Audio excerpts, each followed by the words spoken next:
ప్రార్థన చేసుకుంటాం.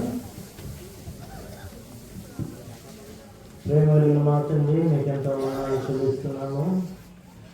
ఈ సాయంకాల సమయంలో నేను మరి సువార్త కూడిక ఈ సువార్తలో ఏర్పాటు చేసిన మీ ప్రేమను బట్టి దయచేసి మీకు ఎంతో వందనాలు చెల్లిస్తూ ఉన్నాను. నేను మరి క్రిస్మస్ పురస్కరించుకొని మీకు సువార్తను ప్రకటించడానికి చాలా దూరం నుంచి మీరు తీసుకొచ్చిన ప్రియమైన మీ బిడ్డలందరినీ బట్టి ఎంతో వందనాలు. తీసుకొచ్చిన పరిచయం బట్టి మీరు స్తోత్రాలు. ఈ సాయంకాలం కూడికను కూడా మీరు దీవించండి. దయచేసి పాడే పాటలు, ఆయన చెప్పబడే మాటలు అనేకులకు ఎంతో ఆశీర్వదకరంగాను, నామానికి మహిమకరంగాను, అనేకులకు రక్షణకరంగాను, ఆశీర్వదకరంగా మీరు దీవించండి. ఈ ప్రాంగణంతో మీ ఆత్మ సంచారించండి. మీకెంతో స్తోత్రం చెల్లిస్తున్నాం. ఆదరించేంత వరకు ఈ కూడికను మీ ప్రతిష్ఠిత దయచేయమని ప్రార్థన చేస్తున్నాం. మీకెంతో వందనాలు. ఈ మాటలు ఎంతమంది వింటూ ఉన్నారు, దూరం నుంచి దగ్గర నుంచి వారందరి హృదయాల్లో మీ రక్షణ కార్యం నిర్వహించమని, నేను మీ యొక్క అభిషేకాన్ని బిడ్డలకు దయచేయండి. వాడబడి ప్రతి బిడ్డను మీరు దీవించండి. వింటున్న ప్రతి బిడ్డను మీరు ఆశీర్వదించి మీ కార్యం నిర్వహించమని వేడుకుంటూ యేసు ప్రభు పరిశుద్ధమైన నామమున అడిగి వేడుకుని ప్రార్థన చేస్తున్నాను తండ్రి. ఆమేన్. ఈ పాడుల పద్ధతుల్లో నుంచి పాడుతుంది రెండు ఎవరో తెలుస్తారు ఏసయ్య చెబుతా అన్నాడు. పాడుకుంటా అందరూ కలిసి మీరు కూడా మెదురుగా మాతో కలిసి పాడు.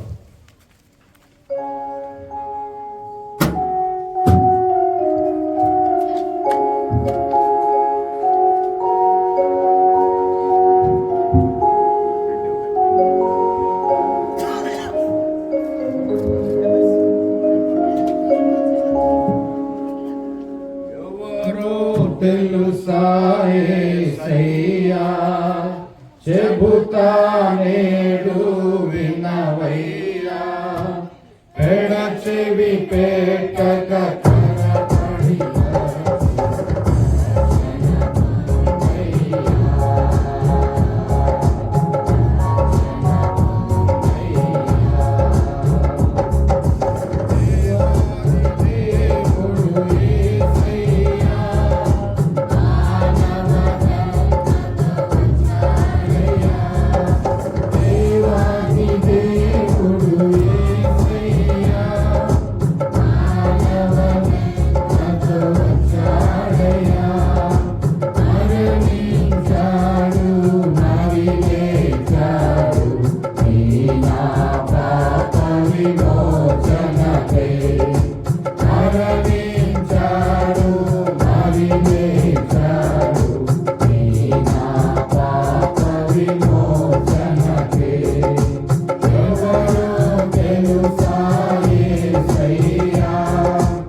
యేసయ్యా చెబుతా నేడు వినవయ్యా పెడచెవి పెట్టక త్వరపడి వచ్చి రక్షణ పొందయ్యా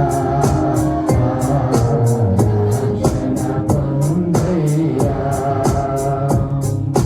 యేసుని తరపున ప్రతినిధినై దేవుని ప్రేమకు ప్రతిరూపమై యేసుని తరపున ప్రతినిధినై దేవుని ప్రేమకు ప్రతిరూపమై అతి వినయముగా ప్రతిమాలుతున్నాను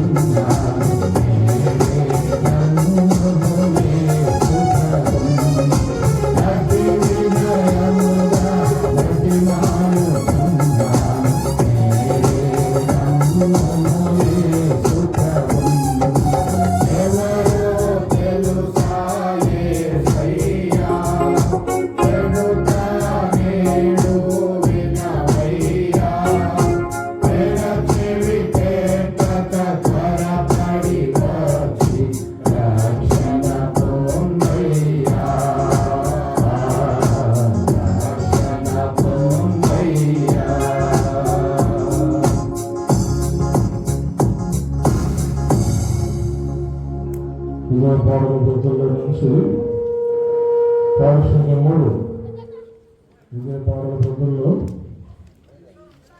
పాఠశాల 3 ఉదయించే దివ్య రక్షకుడు ఘోర అంధకారాల్లోకం.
నేనుండా నాకు దయచేసి గమనించండి. దూర ప్రాంతాలలో ఆయా స్థలాల్లో ఉన్నవారు, ఆయా పనులు చేసుకున్నవారు దయచేసి మీరు పాపం ముగించుకొని త్వరగా ఏర్పరచబడినటువంటి స్థలంలోనికి మీరు రావాలని ప్రభుత్వం మనం చేస్తూ ఉన్నాం. దేవుడు ఇచ్చినటువంటి గొప్ప అవకాశాన్ని సద్వినియోగపరుచుకున్నా, నిర్లక్ష్యం వహించొద్దు. దేవుని మాటలు ఎంతో శ్రేష్టమైనవి, పవిత్రమైనవి, అవి ఎంతో తెలివినిచ్చేటువంటివి. కాబట్టి చక్కటి మాటలు మీరెవరు కాదనుకోవద్దని మావ చేస్తూ ఉన్నా. దయచేసి మీ పనులు ముగించుకొని త్వరగా ఏర్పరచబడిన స్థలంలోకి రావాల్సిందిగా ప్రభుత్వం మనం చేస్తూ ఉన్నాం. ఇదే పాటల పద్ధతిలో నుంచి పాట సంఖ్య 5 పాడతాం. చేసి యేసు నీవలే నేనుండా నా కొరకు పాడబడతాం.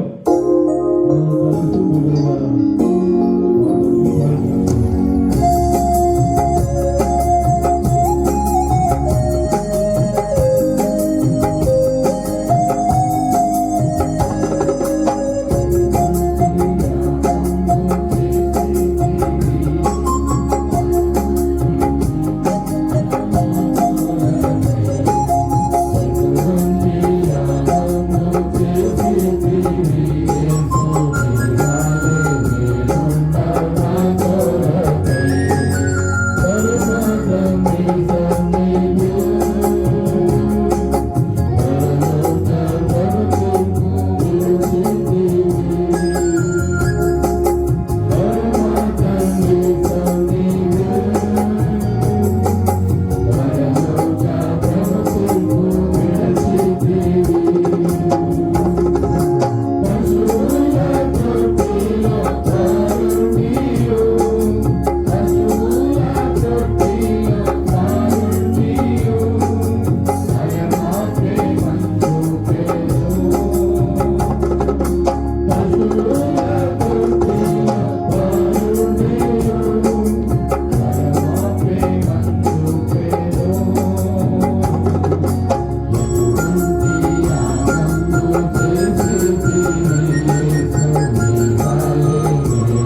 ఇదే పాడే ప్రజలోంచి పాఠశాల 4 ఓ సద్భక్తులారా లోకరక్షకుడు.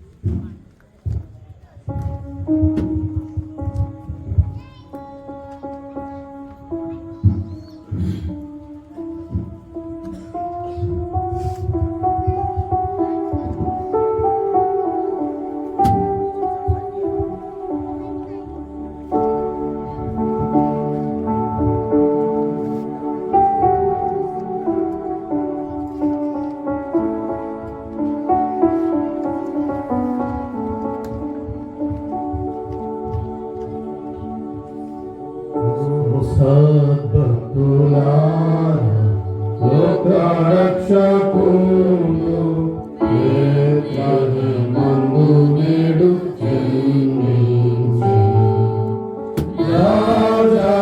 రాజు ప్రభువైన యేసు నమస్కరింపరాని నమస్కరింపరాని నమస్కరింపరాని ఉత్సాహముతో సర్వేశ్వరుడు నారూపమేతి ధన్యకు బుద్ధి నేడు చేసి మానవ జన్మ నెత్తిన శ్రీయేసు నీకు నమస్కరించి నీకు నమస్కరించి నీకు నమస్కరించి పూజితుము. ఓ దూతలారా ఉత్సాహించి పాడి రక్షకుడైన యేసును స్తుతించుడి. పారపరుణ నీకు స్తోత్రము నమస్కరింపరాని నమస్కరింపరాని ఉత్సాహముతో ధ్యానించి నీ పవిత్ర జన్మ నీవేల స్తోత్రము అర్పింతుము. ఆనాది వాక్యమాయనలను నమస్కరింపరాని నమస్కరింపరాని నమస్కరింపరాని ఉత్సాహముతో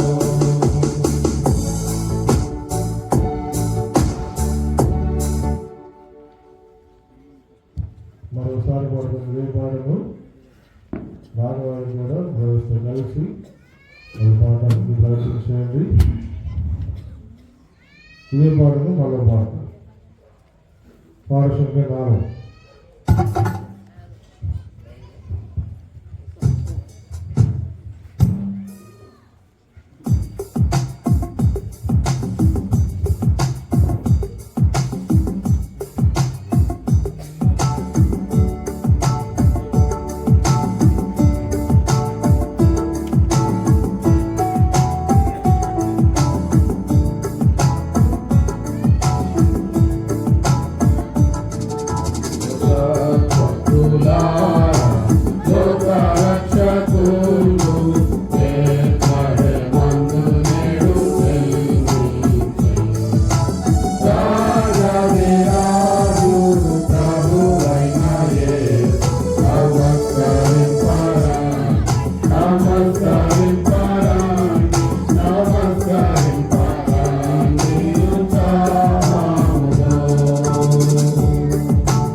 బయలు పైకెత్తి పడుతున్నారు.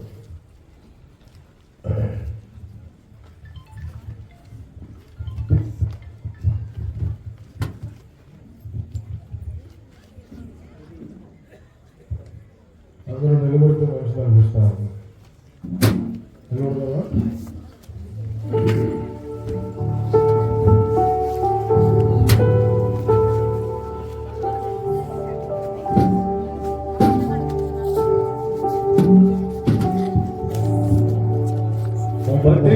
శ్రేష్ఠ గ్రంథము బైబిల్, పఠింప శ్రేష్ఠ గ్రంథము బైబిల్, అనుదినము పఠించిన ప్రేమ తోడ నడుపును, ఓ పఠింప శ్రేష్ఠ గ్రంథము బైబిల్.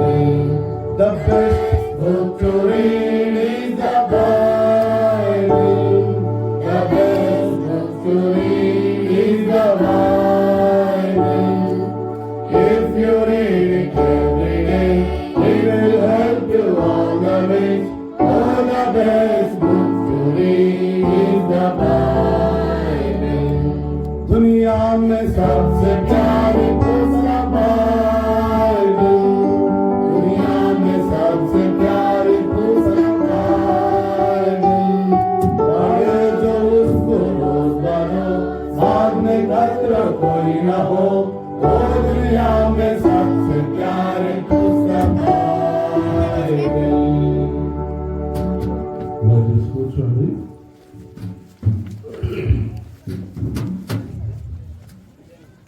ఇప్పుడు మనము బైబిల్ పరిగెత్తి బైబిల్ పాఠకు వచ్చాం. ఈ బైబిల్ అనేటువంటిది చాలా మంది జీవితాలను బాగు చేస్తూ వచ్చింది. ఇంకే రాత్రి వేళలో ఒకవేళ దూరంగా దగ్గరగా ఒకవేళ వింటూ ఈ మాటలు ఆలోచిస్తున్నటువంటి సోదర సోదరి, ఈ బైబిల్లోని మాటలు మీ జీవితాన్ని మారుస్తూ ఉంది. ఎంతోమంది త్రాగుబోతులను మార్చింది ఈ గ్రంథం. ఎంతోమంది వ్యభిచారులను మార్చింది ఈ గ్రంథం. ఈ గ్రంథము చదువుడు ద్వారా ఎన్నో కుటుంబాలు బాగుపడుతూ ఉన్నాయి. ఈ గ్రంథము దీని విలువ భక్తుడు అన్నాడు, వెండి కంటే బంగారం కంటే ఎంతో విలువైనది అన్నాడు. కానీ ఈ గ్రంథంలోని మాటలు మనం వింటూ ఉన్నాం. ఒకవేళ దూరంగా దగ్గరగా ఆలోచిస్తున్నటువంటి అమ్మాయ్య, ఈ గ్రంథంలోని మాటలు ఇవి నీకు కాదని అనుకో. మాకు ఈరోజు దేవుడిని ప్రేమించి ఈ మాటలు నీకు వినిపిస్తుండగా శ్రద్ధతో కొన్ని నిమిషాలు ఈ దేవుని వాక్యం మీరు వినాలని ప్రేమపూర్వకంగా మనం చేస్తూ ఉన్నాం. దేవుని దాసులు మరి డాక్టర్ మోయలన్న మన మధ్యలో ఉన్నారు. దేవుని వాక్యం మనకు అందిస్తారు. దయచేసి ఎవరు కూడా అటు ఇటు వెళ్ళొద్దు. సమయం అందుబాటులో ముగించడానికి కూడా ప్రయత్నం చేస్తాం. కానీ ఎవరు అటు ఇటు వెళ్ళొద్దు. చక్కగా దేవుని వాక్యం వినాలని ప్రేమపూర్వకంగా మనం చేస్తూ ఉన్నాం.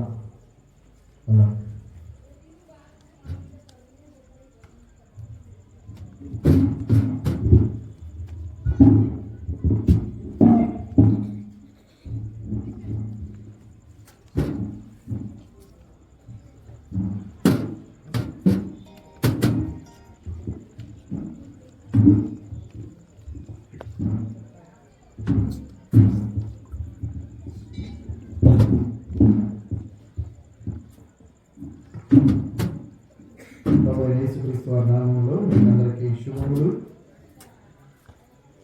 ఈ దినాల్లో సర్వ ప్రపంచం క్రిస్మస్, సెమీ క్రిస్మస్ అని సెలబ్రేట్ చేస్తూ ఉంది. మరి అదే సందర్భంగా మనం కూడా ఈ గ్రామంలో ఈ రాత్రి కూడిక ఏర్పాటు చేయడానికి ప్రభు ఇచ్చిన తరుణాన్ని బట్టి ప్రభువును స్తుతిస్తూ ఉన్నాం. దేవుని వాక్యంలో నుండి ఒక మాట చదువుదాము. 1 తిమోతి 1వ అధ్యాయము 15వ వచనం. దయచేసి ఎవరైనా చదువుతారా? 1 తిమోతి 1వ అధ్యాయము 15వ వచనం.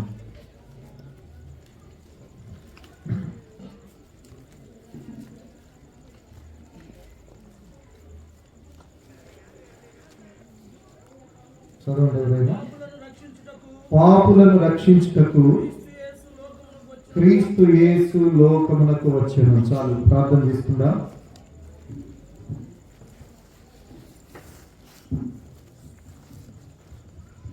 ప్రేమగల మా తండ్రి, పరిశుద్ధమైన దేవా, నమ్మకమైన ప్రభువా, మీకు వందనాలు స్తోత్రాలు చెల్లిస్తూ మరొకసారి ఈ రాత్రికాల సమయంలో ప్రభువా శివరాంపురం గ్రామంలో ఏర్పాటు చేయబడిన ఈ కూడికను బట్టి మేము స్తుతిస్తున్నాం. ప్రభువా, సర్వ సృష్టికర్త, సర్వశక్తిగల దేవుడు, సర్వాధికారివి, సార్వభౌముడమైన దేవుడు దేవా, మీ నిర్ణయ కాలంలో మీ కుమారుని లోకానికి పంపి నా నిమిత్తం మా నిమిత్తం ప్రభువా మీరు బలియాగమై మీరు కాచిన అమూల్యమైన రక్తం ద్వారా మా పాపములకు ప్రాయశ్చిత్తం, మాకు విమోచన, రక్షణ కలుగు చేసిన దేవుడు అయినందుకు మేము స్తుతిస్తున్నాం. ప్రభువా తండ్రి, ప్రభువా ఈ సందర్భంగా ఏర్పాటు చేయబడిన ఈ కూడికను బట్టి స్తోత్రములు, మీరు తీసుకొని వచ్చిన ప్రతి బిడ్డను బట్టి స్తోత్రాలు. దేవా, ఈ రాత్రి నాయనా ఎందరైతే మైక్ శబ్దం ద్వారా ఈ మాటలు వింటున్నారో మీ ప్రజలతో మీరే మాట్లాడవలసిందిగా ప్రార్థన చేస్తున్నాం తండ్రి. దేవా, మీరు హృదయం తెరవనిదే ఏ హృదయం తెరవబడుతుందయ్యా. ప్రభువా, మీరు ఆకర్షించనిదే ఎవరు మీ వద్దకు రాగలరు నాయనా. తండ్రి, ఈ రాత్రి దేవా మీ ఏర్పాట్లో ఉన్న బిడ్డను మీ కలవరి ప్రేమతో ఆకర్షించవలసిందిగా ప్రార్థన చేస్తున్నాం తండ్రి. ఈ గ్రామ ప్రజలను మీరే దర్శించవలసిందిగా ప్రార్థన చేస్తున్నాం తండ్రి. లూదియా హృదయాన్ని తెరచిన దేవా, మీ ప్రజల హృదయాలను మీరే తెరవలసిందిగా ప్రార్థన చేస్తున్నాం దేవా. నేను నిష్ప్రయోజకుడైన దాసులను ఒప్పుకుంటున్నానయ్యా. నా శరీర ప్రాణాత్మలను మరొకసారి మీ రక్త ప్రోక్షణ కింద తెచ్చుకుంటున్నాను. నన్ను కడిగి పవిత్రపరిచి పరిశుద్ధపరిచి మీ ఆత్మ అభిషేకం నింపుదల దయచేయండి. మీ ప్రజలకు అవసరమైన వాక్కులు మీ సింహాసనం నుండి మీరే విడుదల చేయవలసిందిగా ప్రార్థన చేస్తున్నాను తండ్రి. నన్ను మరుగుపరచండి, మీరే మాట్లాడండి ప్రభువా. నిర్గమ 4:12, ఇర్మీయా 1:9, మత్తయి 10:20 ప్రకారం పరిశుద్ధాత్మదేవా మీరే మాకు పరిచర్య చేయవలసిందిగా ప్రార్థన చేస్తున్నాను తండ్రి. శత్రువు కనిపించకుండా చేస్తున్న ప్రతి విధమైన దురాత్మల చీకటి శక్తులు పునరుద్ధానుడైన యేసు నామములో బంధిస్తున్నాము తండ్రి. ఈ గ్రామ ప్రజలకు మీ నామములో విడుదల దేవా, మీ నామములో రక్షణ దయచేయవలసిందిగా ప్రార్థన చేస్తూ యేసు నామమున ప్రార్థిస్తున్నాను తండ్రి. ఆమేన్.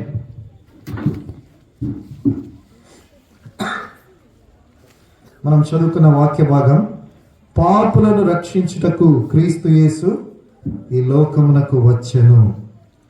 ఈ దినాల్లో క్రిస్మస్ అని అందరూ సెలబ్రేట్ చేస్తూ ఉన్నారు. క్రిస్మస్ అంటే ఏంది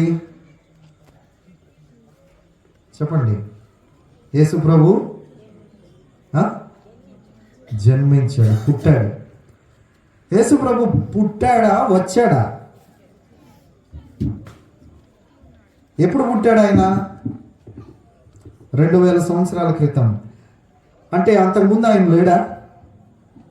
వాస్తవంగా పుట్టాడు అని చెప్పేదానికంటే వచ్చాడు అని చెప్పడం మంచిదేమో.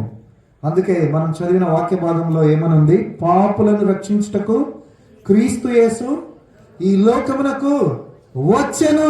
వచ్చిన దేవుడు అంటే అంతకు ముందు నుంచే ఉన్న దేవుడు. ఈయనకు, ఈ దేవునికి ఆది లేదు, అంతము లేదు. నిత్యత్వం నుండి నిత్యత్వం వరకు ఉన్న ఆ దేవుడు, కాలాన్ని ఆరంభించిన ఆ దేవుడు, కాలములో నిర్ణయించబడిన కాలములో ఆ దేవాతి దేవుడు, ఏ దేవుడైతే సర్వ సృష్టిని కలుగు చేశాడో, ఏ దేవుడైతే సర్వ సృష్టిని నిర్వహించి నడిపిస్తున్నాడో ఆ దేవుడే సాక్షాత్తు నరునిగా ఈ భూలోకానికి వచ్చాడు. అది 2000 సంవత్సరాల క్రితం. అందుకే చాలా మంది ఈ సత్యం తెలియక ఏమంటుంటారు, క్రైస్తవ్యం 2000 సంవత్సరాలదే కదా, అంతకుముందు లేదు కదా. కాదు, మన దేవుడు నిత్యత్వం నుండి నిత్యత్వం వరకు ఉన్న దేవుడు.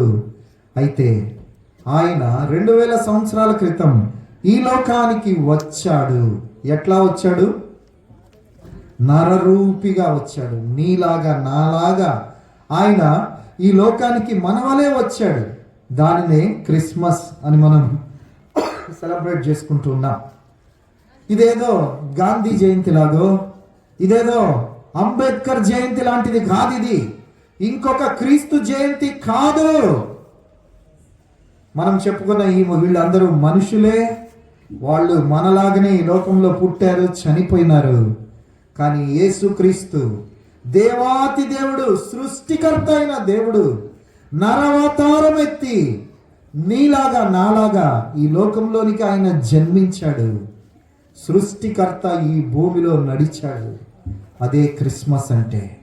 సామాన్యుడు గానైన సాక్షాత్తు దేవుడు, సర్వమును సృష్టించిన దేవుడు, నిన్ను నన్ను సృష్టించిన దేవుడు, ఆ దేవాతి దేవుడు ఈ లోకానికి నరుడుగా వచ్చాడు.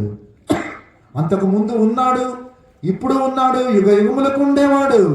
కానీ ఒక మనిషిగా 2000 సంవత్సరాల క్రితం ఆయన ఈ లోకానికి వచ్చాడు.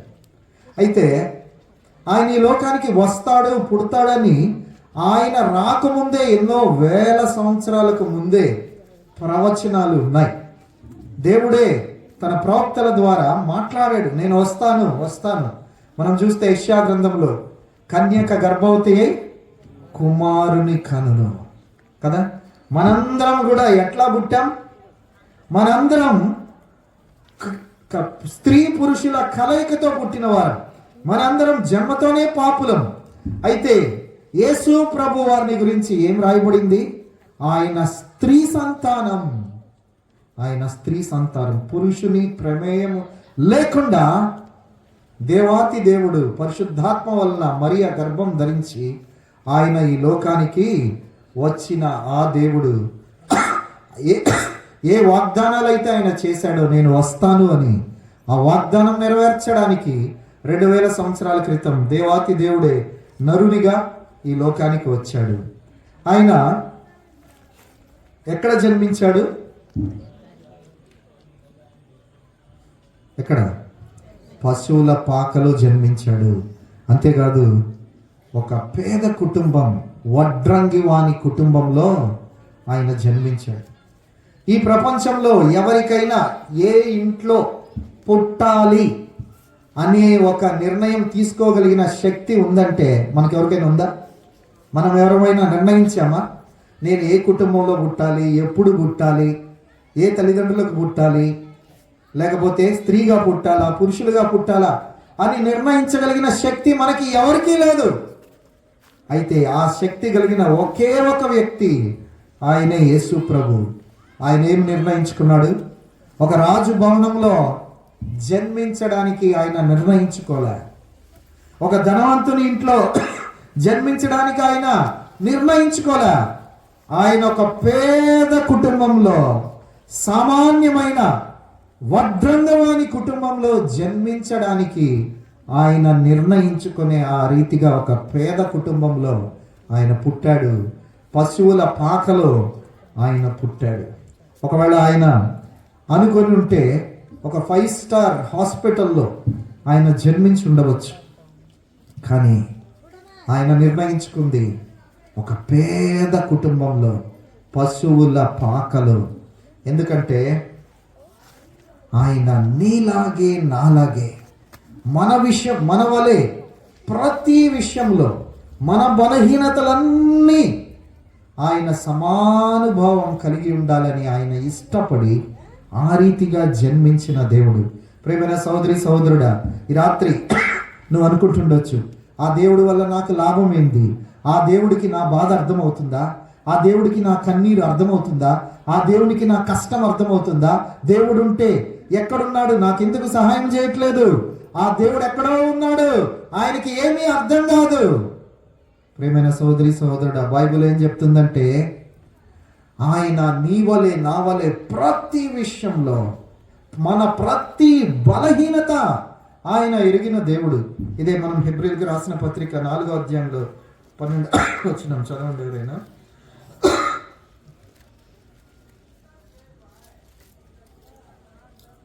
15వ వచనం, హెబ్రీ 4:15 చదవండి.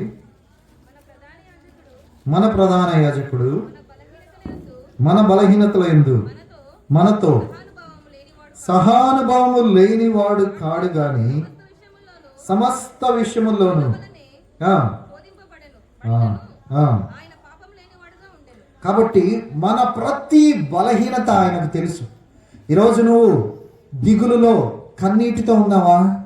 నీ బాధ అర్థం చేసుకోగలిగిన దేవుడు ఆయన. నా దేవుడికి ఏం అర్థం అవుద్ది ఆ దేవుడికి అని అనుకోవద్దు. ఈ రాత్రి నీ బాధను చూస్తున్న దేవుడు, నీ కన్నీటిని చూస్తున్న దేవుడు, నీ వేదనను అర్థం చేసుకోగలడు. నీ భయాన్ని, నీ దిగులు, కృంగిపోయిన నీ పరిస్థితి ప్రతిదీ అర్థం చేసుకోగలిగిన దేవుడేనా.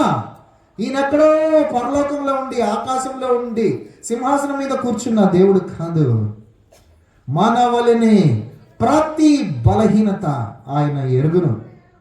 మన వలనే ఆయనకు నింద, అవమానం, సిగ్గు ఇవన్నీ కూడా తెలిసిన దేవుడు, వీటినన్నిటినీ అనుభవించిన దేవుడు. ఆ దేవుడు నీకు సహాయం చేయడానికి సిద్ధంగా ఉన్న దేవుడు. ప్రియమైన సోదరి సోదరుడా, ఈ మాటలు వింటున్న వారు ఎవరైనా ఈ రాత్రి కృంగిపోయి ఉన్నారా? నిరుత్సాహంలో ఉన్నారా? నిస్పృహలో ఉన్నారా? కన్నీటితో, వేదనతో, దిగులుతో, భయముతో, జీవితంలో ఏ గురి లేక నాకు సహాయం చేసే వారు ఎవరు అని దిక్కుదోచని స్థితిలో ఉన్నావేమో. ఈ రాత్రి ఆ జీవం కలిగిన దేవుడు, నరరూపిగా ఈ లోకానికి వచ్చిన ఆ దేవుడు నీతో మాట్లాడుతున్నాడు. నిన్ను అర్థం చేసుకునే దేవుడు ఆయన. నీ దుఃఖాన్ని చూస్తున్న దేవుడు, నీ కన్నీరు చూస్తున్న దేవుడు, నీ వేదన చూస్తున్న దేవుడు కదా. చూడండి ఒక మాట, కీర్తనలు 56వ అధ్యాయము 8వ వచనం చదవండి.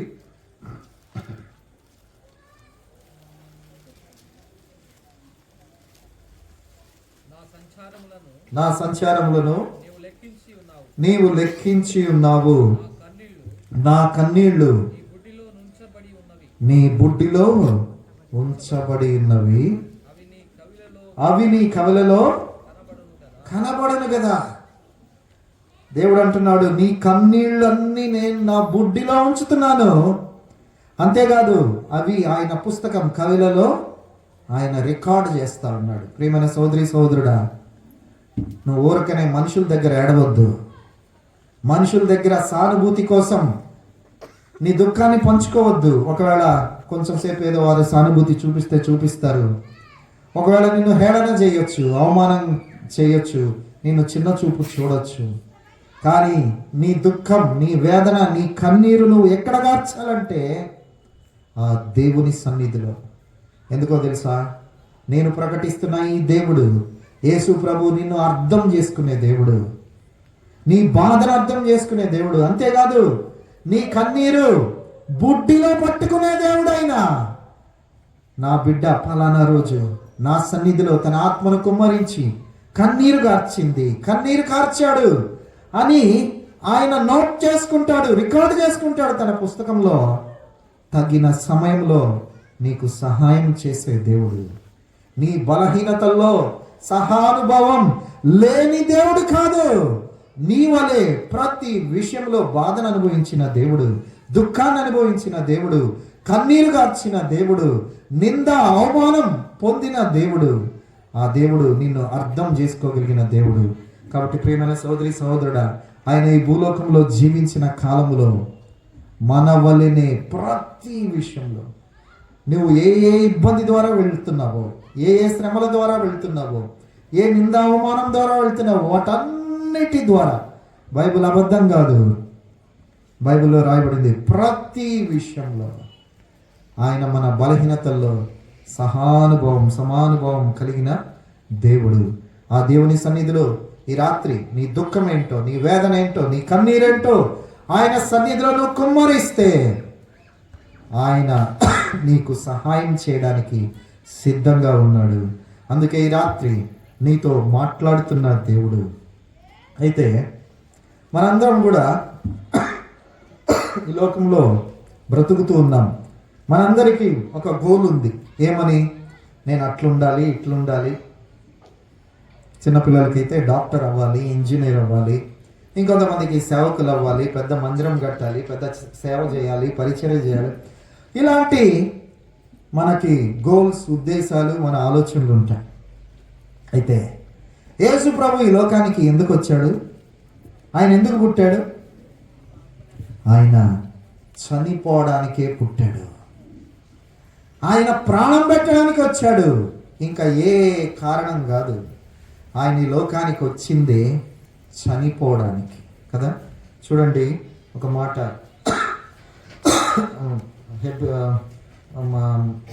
యోహాను సువార్త 10వ అధ్యాయం 15వ వచనం, 17వ వచనం, 18వ వచనం చదవండి ఎవరైనా. యోహాను సువార్త 10వ అధ్యాయం.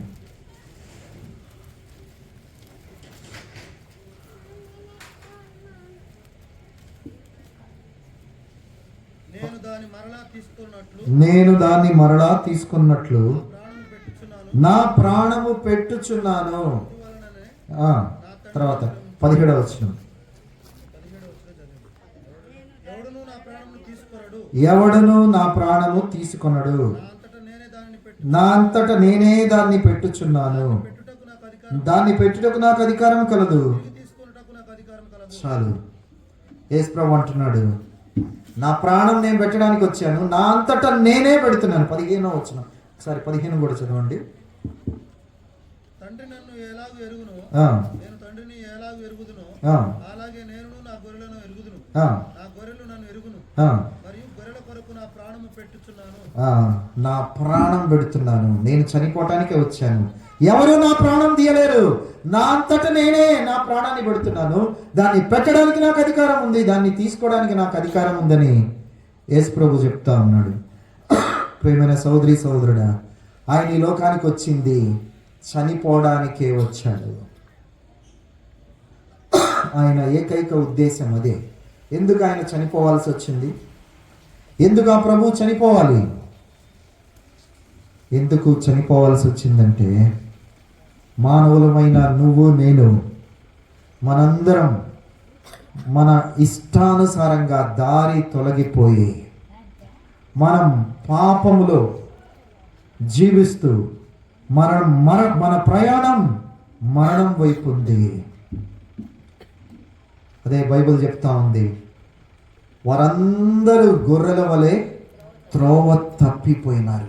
ప్రతి మానవుడు కూడా తనకిష్టమైన త్రోవకు వెళ్ళిపోయినాడు. నిజం కాదా? ఒకప్పుడు మన జీవితం ఎలాగుంది? ఒకవేళ ఇంకా యేసుప్రభుని అంగీకరించిన వారి జీవితం ఎలాగుంది? నేను నా జీవితం, నా ఇష్టం, నా డబ్బు, నేనేమైనా చేస్తాను, నువ్వెవరు నన్ను అడిగేది అని ఇష్టానుసారమైన మార్గంలో మనం వెళ్తా ఉన్నాం కదా. ఈరోజు లోకంలో ఉన్న ప్రజలందరూ ఇదే మార్గంలో ఉన్నారు. అహంకారంతో, గర్వంతో ఎవరికి నచ్చింది వాళ్ళు చేస్తున్నారు కదా. స్వభావ సిద్ధంగా మనందరం దీన్ని బట్టి దేవుని కోపానికి గురి అయిపోయినాము. మనందరం పాపంలో జీవిస్తూ ఉన్నాం. పాపము లేని నరుడు ఎవరైనా ఉన్నారా? చాలా మంది అనుకుంటారు, నేను నీతి కార్యాలు చేస్తున్నాను, మంచి పనులు చేస్తున్నాను. అయితే బైబిల్ చెప్తా ఉంది, మన నీతి కార్యాలు, మన మంచి పనులన్నీ దేనితో సమానం? మురికి గుడ్డతో సమానం. నువ్వు దేవునికి చందాలు ఇవ్వచ్చు, గుడులు కట్టించవచ్చు, తీర్థయాత్రలకు వెళ్ళొచ్చు, లేకపోతే చర్చిలు కట్టించవచ్చు, ఏమైనా చేయొచ్చు. ఒకవేళ పేదలకు సహాయం చేయొచ్చు, అన్నదానం, భూదానం, గోదానం, వస్త్రదానం, ఇంకా ఏ దానాలైనా చేయొచ్చు. అయితే ఇవన్నీ కూడా దేనితో సమానం? మురికి గుడ్డతో సమానం. అయితే మనం ఏమనుకుంటున్నాం? మనం ఇంకొకరితో పోల్చుకుంటున్నాం.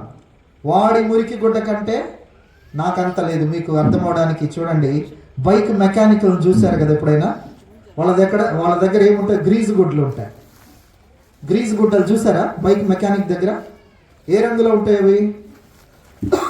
ఏ రంగులో ఉంటాయి? నల్లగా ఉంటాయి. మనందరి మంచి కార్యాలు అట్లానే. అయితే వాడి గ్రీజు గుడ్డ కంటే నా గ్రీజు గుడ్డ ఇంకొంచెం అక్కడక్కడ తెల్ల స్పాట్స్ ఉన్నాయని మనుషులతో పోల్చుకొని మనం మంచి వాళ్ళం, నీతిమంతులం అనుకుంటున్నాము. కానీ దేవుడు చూచినప్పుడు మనందరము కూడా మురికి గుడ్డతోనే సమానంగా, మన మంచి పనులే మురికి గుడ్డలైతే ఇంకా మన చెడ్డ పనులు, మన పాపాలు ఎంత భయంకరమైనవి. నిజం కదా? ఈరోజు ఎన్ని విషయాల్లో మనం తప్పిపోతున్నాం, ఒక రోజులో ఎన్ని అబద్ధాలు ఆడుతున్నాం, మన చూపులు ఎంత చండాలంగా లేవా, మన ఆలోచనలు ఎంత చెడిపోయినాయి, మన లోపల ఆలోచించుకునేవి ఒకవేళ అవి పెద్దగా బయటికి వినబడతా ఉంటే బాగుంటుందా? మన ఆలోచనలు ఎంత చండాలమో నీ ఆలోచనలు నీకు తెలుసు, దేవునికి తెలుసు, ఇంకెవరికి తెలియదు. నీ భార్యకు తెలియదు, నీ భర్తకు తెలియదు, నీ పిల్లలకు తెలియదు, నీ తల్లిదండ్రులకు తెలియదు. ఇంత చెడిపోయిన చండాలమైన జీవితం, చండాలమైన పాపంలో జీవిస్తున్నాం. ఇలాంటి మనకు కేవలం నరకమే, పరలోకం వెళ్ళే అవకాశమే లేదు. ఎందుకు? బైబిల్ చెప్తా ఉంది, పాపం వల్ల వచ్చు జీతం మరణం. ఏ భేదము లేదు, అందరూ పాపం చేశారు. అమెరికా వాళ్ళకి ఎంత డబ్బున్నా అమెరికా వాళ్ళందరూ పాపులే, రష్యా వాళ్ళందరూ పాపులే, జర్మనీ దేశస్తులందరూ పాపులే, భారతీయులందరూ పాపులే, ఆంధ్రప్రదేశ్ వాళ్ళు పాపులే, ఒంగోలు వాళ్ళు పాపులే, శివరాంపురంలో ఉన్న వాళ్ళందరూ పాపులే. నేను పాపిని, నీవు పాపివి. ప్రేమైన సోదరి సోదరుడా, పాపులమైన మనల్ని మనం రక్షించుకోలేము. మన మంచి కార్యాలు, మన పుణ్య కార్యాలు, మన దాన ధర్మాలు, మన యాగాలు, మన భక్తి, మన పూజలు ఏవి కూడా మనల్ని రక్షించలేవు. ఎందుకంటే పాపానికి ప్రాయశ్చిత్తం రక్తం చిందించబడాలి. ఈ సత్యాన్ని బైబిల్ చెప్తా ఉంది, మన హైందవ గ్రంథాలు, వేదాలన్నీ కూడా చెప్తా ఉన్నాయి. పాపానికి ప్రాయశ్చిత్తం జరగాలంటే రక్తం చిందించబడాలి. అయితే ఏ రక్తం చిందించబడాలి? మనలాంటి పాపుల రక్తం కాదు, గొర్రెల రక్తం కాదు, ఎడ్ల రక్తం కాదు, మేకల రక్తం కాదు, పరిశుద్ధుని యొక్క రక్తం చిందించబడాలి. అందుకనే ఆ దేవాతి దేవుడు, పరమాత్ముడు, ఆయన రక్త మాంసములను ధరించి చనిపోవడానికే ఈ లోకానికి వచ్చాడు. ప్రియమైన సోదరి సోదరుడా, ఆయన ఈ లోకానికి వచ్చిందే చనిపోవడానికి, చనిపోయి తన రక్తాన్ని కార్చడానికి, ఆ రక్తం వల్ల మన పాపములకు ప్రాయశ్చిత్తం చేయడానికి ఆయన 2000 సంవత్సరాల క్రితం ఈ లోకంలో జన్మించాడు. అదే క్రిస్మస్. ఆయన జన్మించింది చనిపోవడానికి, రక్తం కార్చడానికి. మనకు తెలుసు, ఆయన అన్యాయపు తీర్పు పొంది శిలువలో వేలాడుతూ ఉన్నాడు. దేవాతి దేవుడు, సర్వశక్తి గల దేవుడు, జీవాధిపతి అయిన దేవుడు కలువరి శిలువలో ఆయన 3 మేకుల మీద వేలాడుతూ ఉన్నాడు మిట్ట మధ్యాహ్నపు వేళ. ఎందుకు? నీవు నేను మన చేతులతో ఎన్నో పాపాలు చేశాము, చేయకూడని పాపాలు ఈ చేతులతో చేశాము. మన పాపాలని బట్టి ఆయన చేతుల్లో చీలలు కొట్టబడినాయి. మన కాళ్ళతో మనం వెళ్ళకూడని స్థలాలకు మనం వెళ్ళాం కాబట్టి ఆయన కాళ్ళలో మేకులు కొట్టబడినాయి. మన శరీరంతో చేసిన పాపాన్ని బట్టి ఆయన ప్రక్కలో బల్లెపు పోటు పొడవబడింది. మన చెడ్డ తలంపులు, ఆలోచనలతో చేసిన పాపాన్ని బట్టి ఆయన తలలో ముండ్ల కిరీటం పెట్టబడింది. ఆయన వీపు పొలం దున్నబడినట్టు దున్నబడింది. ఆయన రక్తం చిందించబడి నలు దిశలా స్రవించింది. చివరి బొట్టు రక్తం వరకు తన పరిశుద్ధమైన రక్తాన్ని దేవాతి దేవుడు కార్చాడు. ఎవరి కోసం?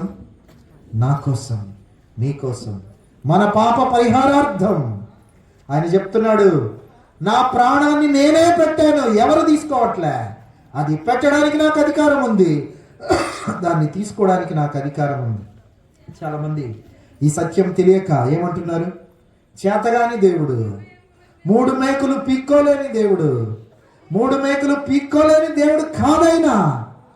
ఆయనే పీక్కొని ఉంటే ఈరోజు నేను నీవు ఈ రీతిగా కూర్చుని ఉండలేము, ఈ రీతిగా నేను ప్రకటించగలిగేవాడిని కాదు. సర్వశక్తి గల ఆ దేవుడు అన్యాయపు తీర్పును వహించి నీ కోసం నా కోసం ఇష్టపూర్వకంగా సిలువలో తన్ను తాను అప్పగించుకున్నాడు. చేతగాని వాడిలాగా వ్రేలాడినాడు. తిడుతుంటే తిట్టించుకున్నాడు, ఉమ్ము వేస్తుంటే ఊహించుకున్నాడు, గుద్దుతుంటే గుద్దించుకున్నాడు. చేతగాక కాదు. ఆ రోజు ఆయన సిలువలో వ్రేలాడుతున్నప్పుడు నన్ను చూచాడు, నిన్ను చూచాడు.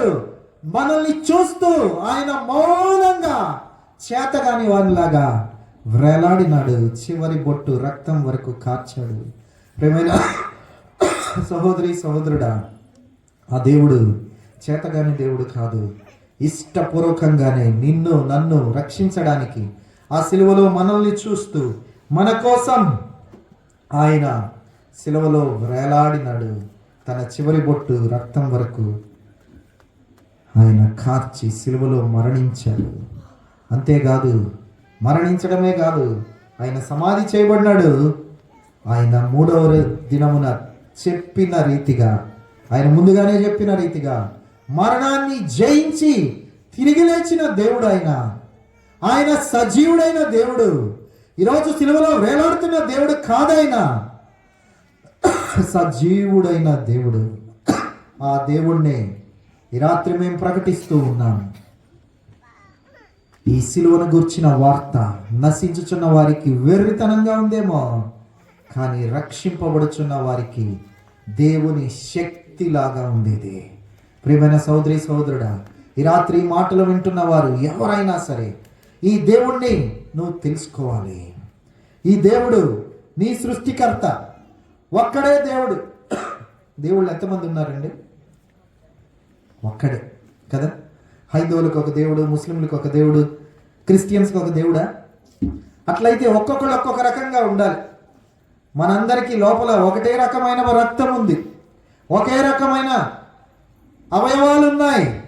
అందరినీ కలుగజేసింది ఒకే ఒక దేవుడు. ఆ దేవుడు ఎవరు, నీ దేవుడు ఎవరు అని తెలుసుకోవలసిన బాధ్యత ప్రతి ఒక్కరిపైన ఉంది. ప్రియమైన సహోదరి సహోదరుడా, ఈ రాత్రి మాటలు వింటున్న వారు ఎవరైనా ఇంకా నీ దేవుడు ఎవరో, నీ సృష్టికర్త ఎవరో నువ్వు తెలుసుకోకపోతే ఈ రాత్రి ఆ దేవుణ్ణి నువ్వు తెలుసుకోవాలి. ఈ దేవుణ్ణి తెలుసుకోవాలంటే నీకు మనసు ఉంటే చాలు.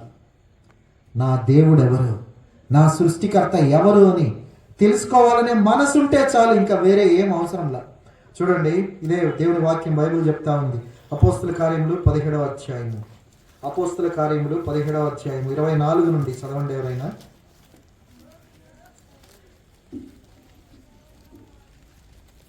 జగత్తును అందలి సమస్తమును నిర్మించిన దేవుడు, జగత్తును అందలి సమస్తమును నిర్మించిన దేవుడు, తానే ఆకాశమునకును భూమికిని ప్రభువై, తానే ఆకాశమునకును భూమికిని ప్రభు అయినందున హస్తకృతములైన ఆలయములలో నివసింపడు, హస్తకృతములైన ఆలయములో నివసింపడు. ఆయన అందరికిని జీవమును ఊపిరిని సమస్తమును దయచేవాడు గనుక తనకు ఏదైనా కొదువు అన్నట్టు మనుషుల చేతులతో సేవింపబడువాడు కాడు. మరియు యావత్ భూమి మీద కాపురముండుటకు ఆయన ఒకరి నుండి ప్రతి జాతి మనుషులను సృజించి వారు ఒకవేళ దేవుని తడవులాడి కనుగొందరేమో అని తన్ను వెదుకు నిమిత్తం నిర్ణయ కాలము వారి నివాసస్థలం యొక్క పొలిమేరలను ఏర్పరచును. ఆయన మనలో ఎవనికి దూరముగా ఉండేవాడు కాడు. మనం ఆయన ఎందుకు బ్రతుకుచున్నాము, చలించుచున్నాము, ఉనికి కలిగి ఉన్నాము. చాలు. ఇక్కడ ఏం రాయబడింది? నీ దేవుడు ఎవరో నువ్వు తెలుసుకోవాలి అనే కోరిక నీకుంటే తడవులాడైనా తెలుసుకోవచ్చంట. తడవులాడేది ఎవరండి? గ్రుడ్డివారు. బైబిల్ చెప్తా ఉంది, దేవుణ్ణి తెలుసుకోవాలనే కోరిక నీకుంటే నీకు కన్నులు కూడా అవసరంలే. నిజ దేవుడు ఎవరు, నా దేవుడు ఎవరు, నన్ను సృష్టించింది ఎవరు అని తెలుసుకోవాలనే కోరిక నీకుంటే నీకు కన్నులు కూడా అవసరంలే. గుడ్డివాడవైనా ఆ దేవుణ్ణి తడవులాడైనా తెలుసుకోవచ్చు. ఆ దేవుణ్ణి తడవులాడైనా తెలుసుకోవడానికే ఆయన ఒకరి నుండి ప్రతి జాతి మనుషుని సృజించి, చదవండి బ్రదర్.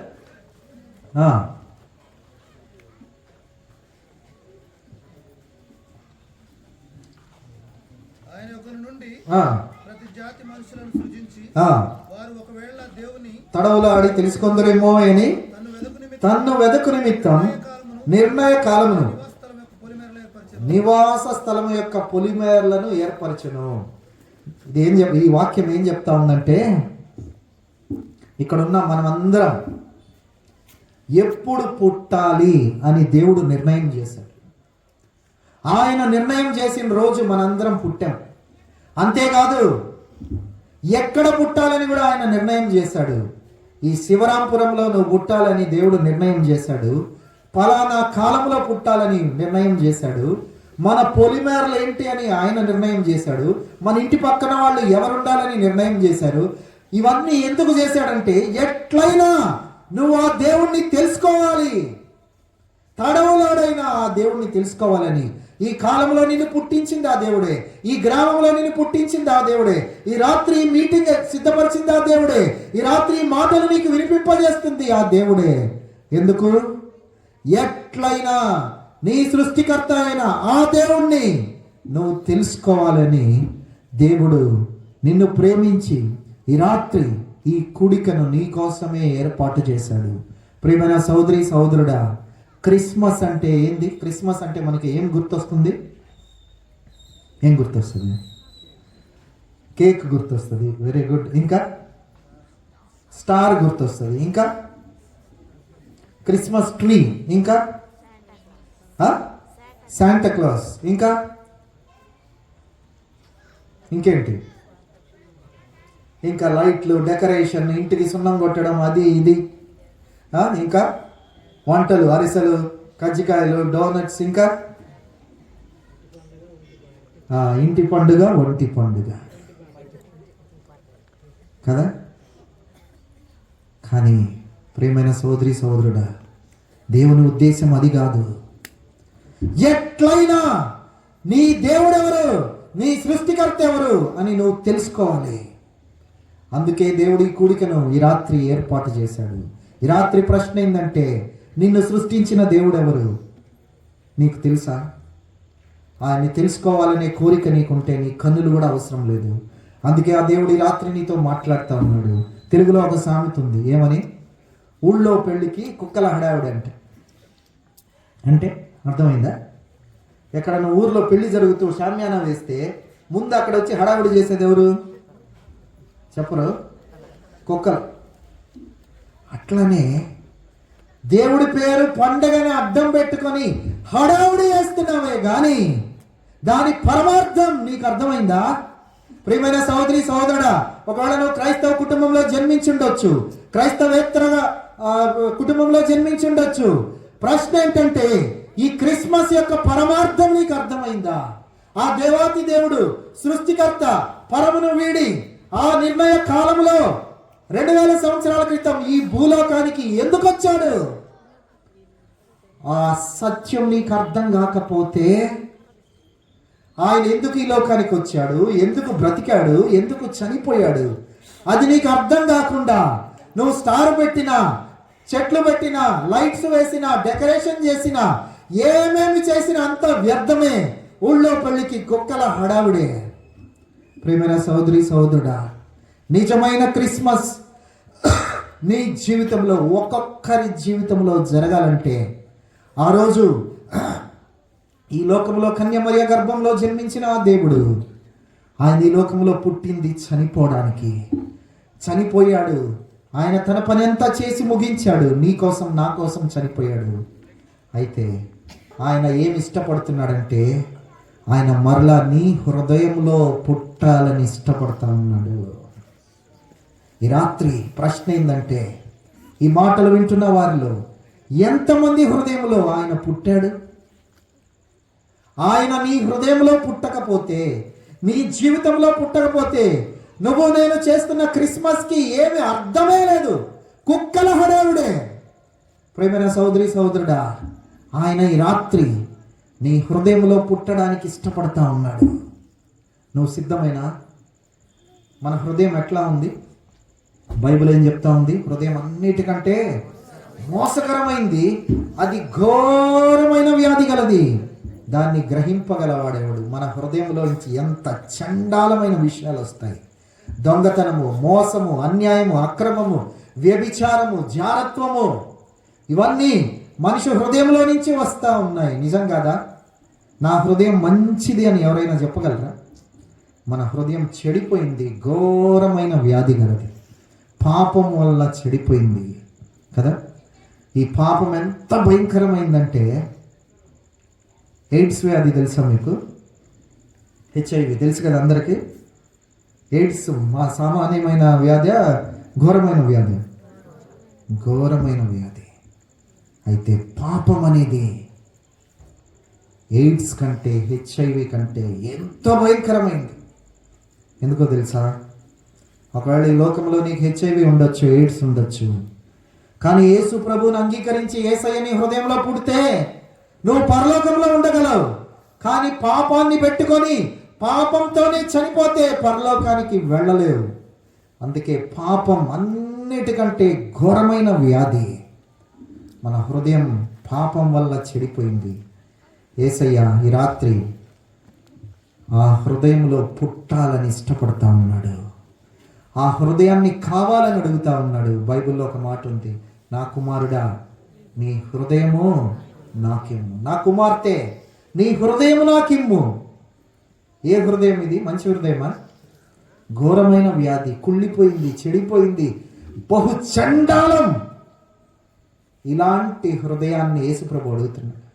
ఎవరైనా తీసుకుంటారా? చూడండి, మీరు ఉదాహరణకు మార్కెట్కి వెళ్ళారు, టమాటాలు కొనడానికి వెళ్ళారు. ఎవరైనా వెళ్ళి నాకు 1 కేజీ కుళ్ళిపోయిన టమాటాలు ఇవ్వండి అని అడుగుతారా? సిస్టర్స్ ఏం చేస్తారు? వేరి మరీ పడేసి సగం పడేస్తారు, మంచి వేరుకుని. కానీ యేసు ప్రభువుకి తెలియక కాదు, నీ గురించి నా గురించి అంతా తెలుసు. మన గురించి మనకు తెలియని విషయాలు తెలుసు. మనం ఎంత చండాలపోళ్ళమో అన్నీ తెలుసు, ఎంత చెడిపోయామో తెలుసు. అంతా తెలిసి కూడా ఆయన అడుగుతున్నాడు, నా కుమారుడా నీ హృదయం నాకిమ్ము. ఒకవేళ మనం ఎంత చెడిపోయామో మన భర్తకు తెలిస్తే మనల్ని దగ్గరకు రానికపోవచ్చు, భార్య మనల్ని దగ్గరకు రానికపోవచ్చు, తల్లిదండ్రులు ఇంట్లోకి రానికపోవచ్చు. మన గురించి అంతా తెలిసిన యేసయ్య మనల్ని ప్రేమిస్తూ ఈ రాత్రి అడుగుతా ఉన్నాడు, నా కుమారుడా నీ హృదయం నాకిమ్ము. ఇస్తావా? నువ్వు ఎంత చెడిపోయావని కాదు ప్రశ్న. నువ్వు చెడిపోయిన దానికి, నీ పాపాన్ని అంతటికీ ఆయన ప్రాయశ్చిత్తం చేసి ముగించాడు. ఆయన ఇంకా చేయాల్సింది ఏమీ లేదు. నువ్వు ఎప్పుడు వస్తావా, ఎప్పుడు ఒప్పుకుంటావా అని ఎదురు చూస్తూ ఉన్నాడు. ప్రియమైన సోదరి సోదరుడా, ఈ రాత్రి ఎవరైనా అయ్యా ఇన్ని సంవత్సరాలు క్రిస్మస్ ఉట్టిగానే నేను చేసుకున్నాను, పండగలాగా చేసుకున్నాను, నువ్వు ఎప్పుడో పుట్టావని సంబరాలు చేశాను, కుక్కలాగా హడావుడి చేశాను, రాత్రి నా హృదయం నీకు ఇస్తున్నాను ప్రభువా అని ఎవరు నిజంగా ఇష్టపడతారో అలాంటి వారి కోసం ప్రభు ఎదురు చూస్తూ ఉన్నాడు. వారి హృదయంలోనికి రావడానికి ఆయన ఇష్టపడుతూ ఉన్నాడు. నేను ముగిస్తాను, ఒక చిన్న కథ చెప్పేసి ముగిస్తాను. ఒకసారి ఒక ఇంట్లో తల్లిదండ్రులు, 2 పిల్లలు ఉన్నారు, చిన్న పిల్లలు. ఈ పిల్లలు ఇద్దరికి వేసవికాల సెలవులు వచ్చాయి. అక్క తమ్ముడిని తల్లిదండ్రులు వేసవికాల సెలవులకు నాయనమ్మ తాతయ్య వాళ్ళ ఇంటికి పల్లెటూరుకి పంపించారు. నాయనమ్మ తాతయ్య వాళ్ళ ఇల్లు చాలా పెద్దది, ఇంటి చుట్టూ చాలా స్థలం ఉంది. వాళ్ళ ఇంట్లో కోళ్ళు, బాతులు, ఇంకా చాలా చెట్లు, పండ్లు అన్నీ ఆడుకోవడానికి స్థలం అంతా ఉంది. అయితే నాయనమ్మ ఈ పిల్లలను మంచి క్రమశిక్షణలో పెంచాలని ఆమె వాళ్ళని ప్రేమతో చూసుకుంటూ ప్రతిరోజు ఉదయాన్నే సమయానికి లేపుతుంది. తర్వాత వాళ్ళకి కొన్ని చిన్న చిన్న పనులు, ఒక్కొక్క రూమ్, ఒక్కొక్క గది వాళ్ళు ఊడవాలి. తర్వాత కొన్ని అంట్లు వేసి మీరు కడగాలి. ఇట్లా చిన్న పనులు చేసిన తర్వాత వాళ్ళ పనులు వాళ్ళు చేసుకోవచ్చు. ఇట్లా తర్వాత వెళ్ళి ఆడుకుంటూ ఉంటారు. ఒకరోజు ఈ తమ్ముడు బంతితో ఆడుకుంటూ ఉంటే బంతి వెళ్ళి ఒక కోడికి తగిలి అది చచ్చిపోయింది. చనిపోతే పాపం చిన్నోడు భయపడుతున్నాడు, అటు ఇటు చూశాడు. అక్కడే ఒక గెడ్డపార చిలకపార ఉంటే గుంట దవ్వేసి దాన్ని పాతి పెట్టేసి అక్కడే చేతులు గడుక్కుని వచ్చి ఏమీ తెలియనట్టే ఉన్నాడు.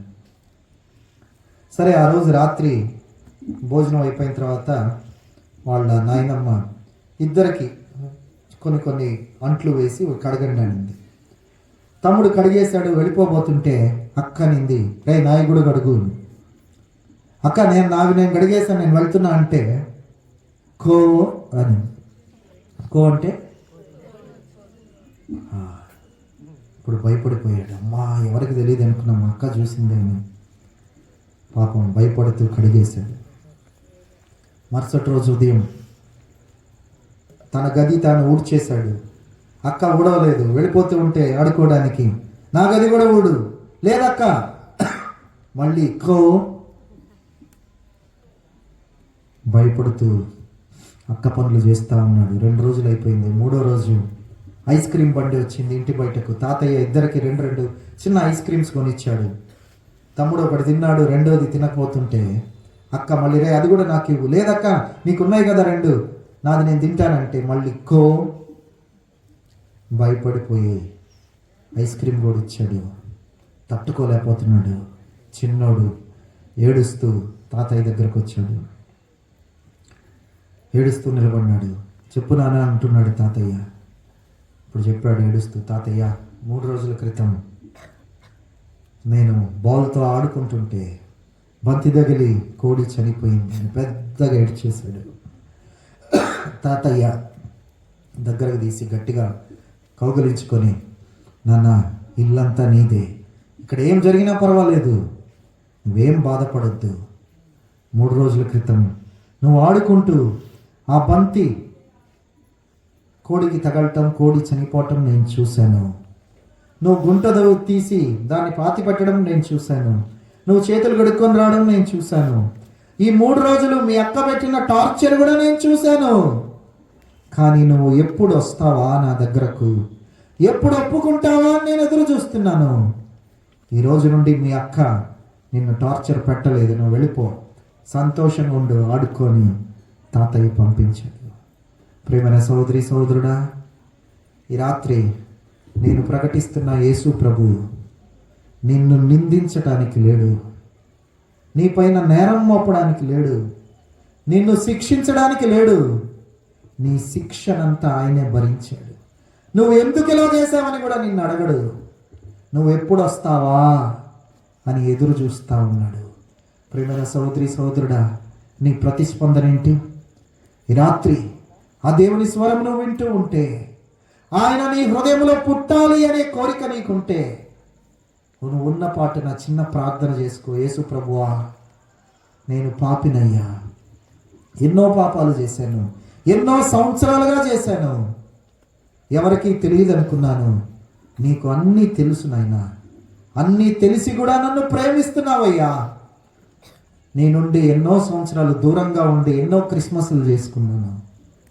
తండ్రి, ఈ రాత్రి నన్ను క్షమించు, నా హృదయంలోనికి రా ప్రభువా అని నువ్వు విశ్వాసముతో సామాన్యమైన ప్రార్థన ఉన్న పాటున చేస్తే యేసయ్య నీ హృదయంలోనికి వస్తాడు. నిన్ను క్షమించడానికి సిద్ధంగా ఉన్న దేవుడు ఆయన. నిన్ను శిక్షించడానికి ఇష్టపడే దేవుడు కాదు, నీపైన నింద మోపే దేవుడు కాదు, నిన్ను ప్రశ్నించే దేవుడు కాదు, క్షమించడానికి సిద్ధంగా ఉన్నాడు. ఆ చిన్న తమ్ముడిలాగా దేవుని సన్నిధికి రావడానికి ఇష్టపడతావా? దయచేసి అందరి తలలు వంచండి, ప్రార్థన చేసుకుందాం. ప్రియమైన సోదరి సోదరుడా, ఈ రాత్రి ఇంతవరకు దేవుని వాక్యం మనం వింటూ వచ్చాం. యేసు ప్రభు దేవాతి దేవుడు, వచ్చిన దేవుడు, ఆయన పుట్టిన దేవుడు కాదు. మన కోసం నరవతారం ఎత్తాలి కాబట్టి, రక్త మాంసంలో ధరించాలి కాబట్టి ఆయన ఈ లోకంలో కన్య గర్భంలో స్త్రీ సంతానంగా జన్మించిన దేవుడు ఆయన. అంతే, ఆయనకు పుట్టుకే లేదు. ప్రియమైన సోదరి సహోదరుడా, ఒక సామాన్యమైన కుటుంబంలో ఆయన జన్మించాడు. నీ వలె నా వలె ప్రతి బలహీనత ఆయన ఎరిగిన దేవుడు. నీ దుఃఖం, నీ వేదన, నీ కన్నీరు చూస్తున్న దేవుడు ఆయన. నీకు సహాయం చేయడానికి సిద్ధంగా ఉన్న దేవుడు. ప్రియమైన సహోదరి సహోదరుడా, ఆ దేవుడు చనిపోవటానికే వచ్చాడు, తన ప్రాణం పెట్టాడు. ఆయన ఏ పాపము చేయలేదు. 7 కోర్టులు ఆయనకు తీర్పిచ్చింది, ఆయన ఏ పాపం చేయలేదని. ఆయన నోట ఏ కపటము లేదు. పాపము ఎరుగని వాడు. నీ పాపం, నా పాపం, మనందరి పాపం మోసుకుని కలవరి సిలువలో చేతగాని వాడి వలె నిస్సహాయకుడుగా ఆయన సిలువలో వేలాడి తన చివరి బొట్టు రక్తం వరకు కార్చాడు. నీ కోసం, నా కోసమే మన శిక్షను భరించాడు.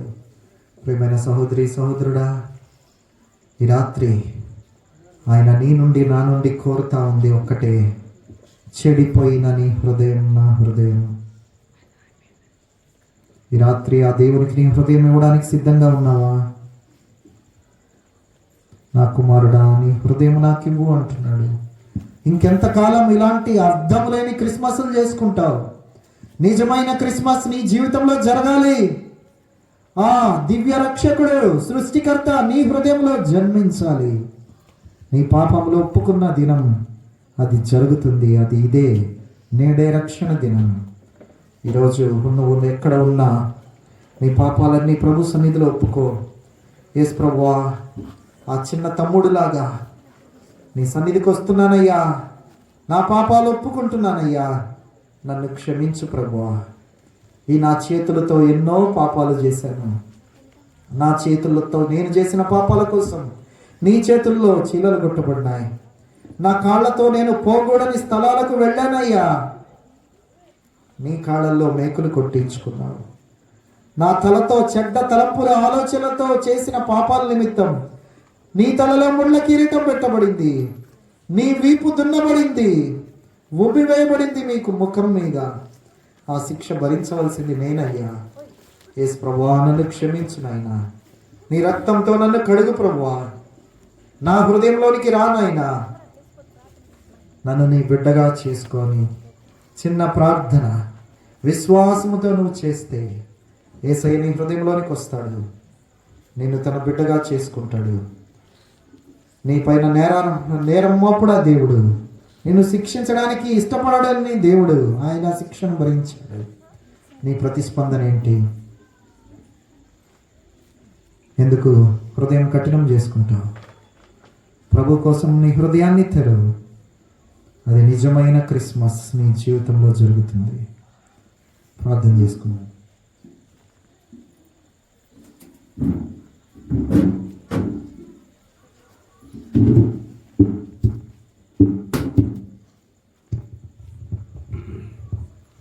ప్రియ ప్రభువా, స్తోత్రములు.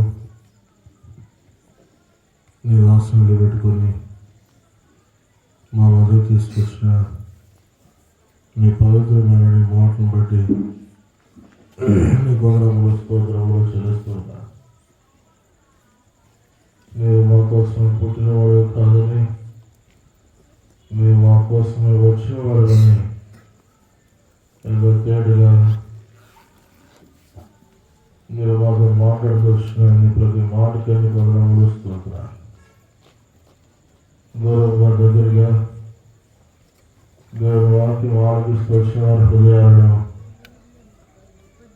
మీ కార్యము చేయము, వారి పాపము గురించినటువంటి ఒప్పుదల, వారి కలిగినటువంటి రాత్రి వేళలో వారిని దర్శించవలసిందిగా మనం చేస్తూ ఉన్నాం.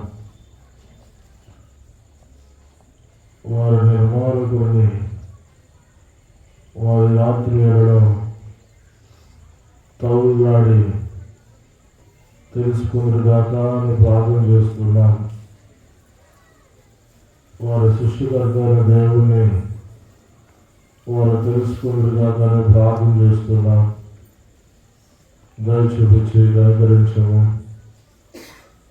ఏ ఒక్క ఆత్మ నశించిపోకూడదని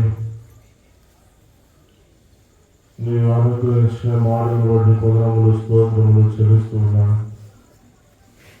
ఒక పాపి రక్షణ కొరకై నువ్వేం చేసిన దేవుడివి. ఒక పాపి రక్షణ కొరకై చేతులు చాపుతున్న దేవుడివి. ఈ సత్యం వినటువంటి నీ ప్రజలు రాత్రి వేళలో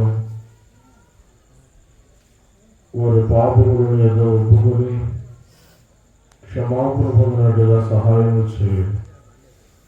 కృప చూపించమని వందనములు స్తోత్రములు చెల్లిస్తూ సమస్త మహిమ ఘనత ప్రభావములు ఆరోపిస్తూ మా కొరికై మా కొరికై త్వరగా రానటువంటి క్రీస్తు వారి నామములు స్తుతించి ప్రార్థించి వేడుకున్నాము తండ్రి. ఆమేన్.